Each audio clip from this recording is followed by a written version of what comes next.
Ćao ljudi, Mi smo vaši a i naši srpski kulačići. Godine nevažne, financijski budžet nevažan. pravila ne znamo, recepte čitamo, ali ne do kraja jer nama fali po neko jaje što nam lova daje. Danas prvi put sa vama, a bit će još i ovih dana.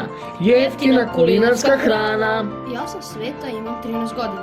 Danas sam spremao hleba i potrebno vam je 750 ml vruće vode, kesica suvog kvasa, kašičica soli i šećera.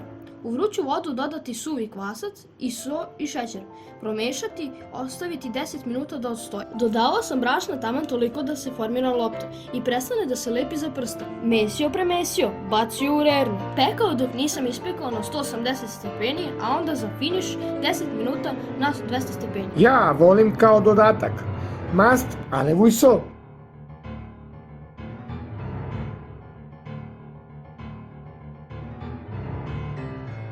A ja dok je vruće margarin.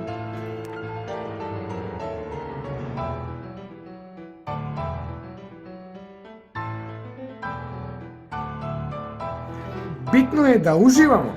Prijatno! Ako vam se sviđa, like, share, subscribe. Hvala!